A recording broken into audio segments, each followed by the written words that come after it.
पटना में कोचिंग संस्थानों पर प्रशासन सख्त हो चुका है। 2 दिनों में 163 की जांच हुई है और लगभग 89 को नोटिस सुरक्षा मानकों में कमी पर भेजा गया है। 89 संस्थानों को नोटिस है और 163 कोचिंग संस्थानों का फायर सेफ्टी ऑडिट हुआ है।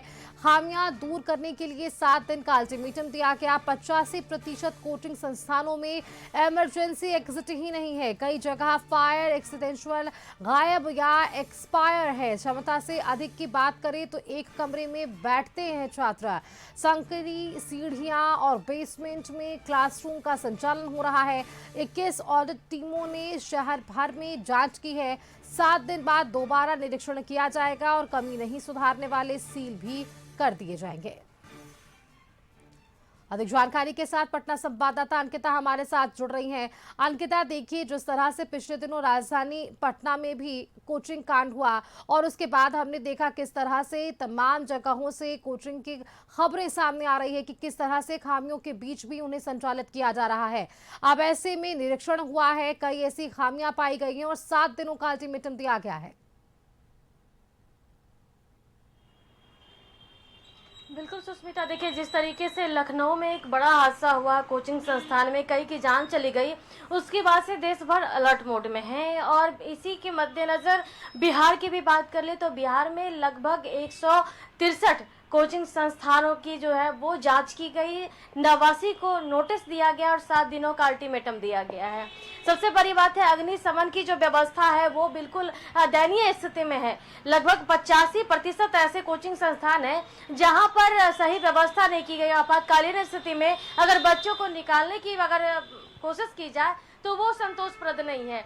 ऐसे में उन्हें जो है वो नोटिस दिया गया, 7 दिनों के अंदर जो है सुधारने की व्यवस्था करनी है। नहीं किया तो उस पे उसके बाद जो है कार्रवाई की भी बात कही गई है। बेसमेंट पे बच्चों को बिठाते हैं। उसके साथ साथ सबसे बड़ी बात है कि क्षमता से अधिक बच्चों को बिठाने की बातें भी निकलकर सामने आ रही है। यानी कि जो मानक है उस तय मानक पर वो सटीक नहीं बैठता है। ऐसे में जो है जिला अग्निशमन अधिकारी जो है इस पर जांच लगातार जो है किस टीमों के द्वारा जांच करवाया गया है, जिसमें लगभग 85% जो कोचिंग संस्थान है उसमें अव्यवस्था देखी गई है। इसी कड़ी में जो है उन लोगों को नोटिस दिया गया है सुष्मिता। बिल्कुल, क्योंकि देखिए अंकिता, क्या सिर्फ नोटिस देने से और ऑडिट करने से ये तमाम व्यवस्थाएं दुरुस्त हो जाएंगी, ये एक बड़ा सवाल है। क्योंकि आए दिन ऐसी खबरें सामने आ रही है जहां बच्चे और छात्र जान जोखिम में डालकर पढ़ाई कर रहे हैं।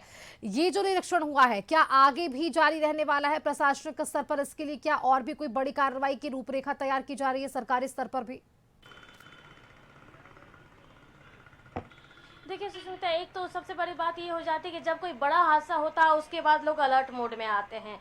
बच्चों के भविष्य का सवाल होता है। कोचिंग संस्थान में अधिक से अधिक बच्चे कैसे आएँ, उसके लिए अलग अलग तरीके से आप देखिए कि विज्ञापन दिए जाते हैं। सबसे बड़ी बात है कि कितनी क्षमता में बच्चों को बिठाया जानी चाहिए, कितने लोगों का एडमिशन करवाना चाहिए, हमारा क्लास कितना है, क्लासरूम कितने हैं, उसमें बच्चे कितने आने चाहिए, ये सारी चीज़ों का जो पैमाना होता है वो आवश्यक है। लेकिन भीड़ अधिक दिखाना, आप देखिए कि कोचिंग संस्थानों में हम आगे तो हम आगे के चक्कर में जो है भीड़ बढ़ती जा रही है और भीड़ बढ़ाने की पूरी कोशिश की जा रही है। और इसी कड़ी में आप देखिए कि जिस तरीके से अव्यवस्था देखने को मिलती है। आप बताइए कि 163 कोचिंग संस्थानों में जांच किया गया, जहां पर 89 कोचिंग संस्थानों को नोटिस दिया गया है। सकड़ा जो है वो सीढ़ी है, बैठने की व्यवस्था नहीं है। आपात स्थिति में अगर बच्चों को उतारने की कोशिश की जाए या निकालने की कोशिश की जाए वो भी संतोषप्रद नहीं है। अग्निशमन की व्यवस्था जो है वो सही नहीं, या तो एक्सपायर हो चुका है या संतोषप्रद वहाँ की स्थिति नहीं है। तो इन सारी चीज़ों को देखते हुए जो है ये कल 2 दिनों के अंदर जो है ये लगातार जो है वो जांच किए गए हैं और जांच के दौरान जो है वो जो कमियां हैं उसे जल्द से जल्द दुरुस्त कर ली जाए, इसकी पूरी कोशिश की गई है। इसी के मद्देनज़र इन लोगों को नोटिस भी दिया गया है। अगर 7 दिनों के अंदर ये लोग अपने जो कमियां हैं उसे पूरी नहीं वो खत्म नहीं करते हैं तो फिर से उन पर कार्रवाई की जाएगी सुष्मिता। बिल्कुल अंकिता, बहुत शुक्रिया आपका हमारे साथ जुड़ने के लिए। फिलहाल इसी के साथ वक्त यहाँ पर एक छोटे से ब्रेक का भी है, जल्द लौटेंगे।